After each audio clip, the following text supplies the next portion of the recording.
Toto v žiadnom prípade nerob, ak chceš tvoriť kvalitné reklamné texty. Nezvládnutá gramatika, zlá štilistika a nelogická skladba viet. To sú pre čitateľa jasné signály toho, že copywriting nemáš tak úplne zvládnutý. Ak chceš písať reklamné texty, mal by si dobre ovládať gramatické pravidlá a text si po sebe vždy dobre prečítať. Značka rozpráva svojím jazykom, nie tvojím. Ak napríklad brand od začiatku komunikuje drzo a úprimne, náhly obrad na profesionalitu a strohosť bude pôsobiť veľmi neautenticky. Drž sa preto nastaveného tone of voice. Nahustený text v kilometrových vetách a nekončiacich odstavcoch nikoho nezaujíma.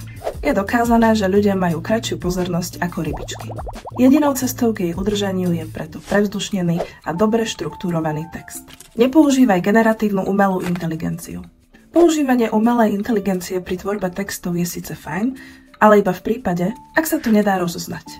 Preto ak si začínajúci copywriter, umelú inteligenciu používaj skôr na inšpiráciu ako na písanie celých textov.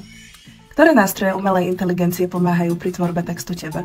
Daj nám vedieť v komentári.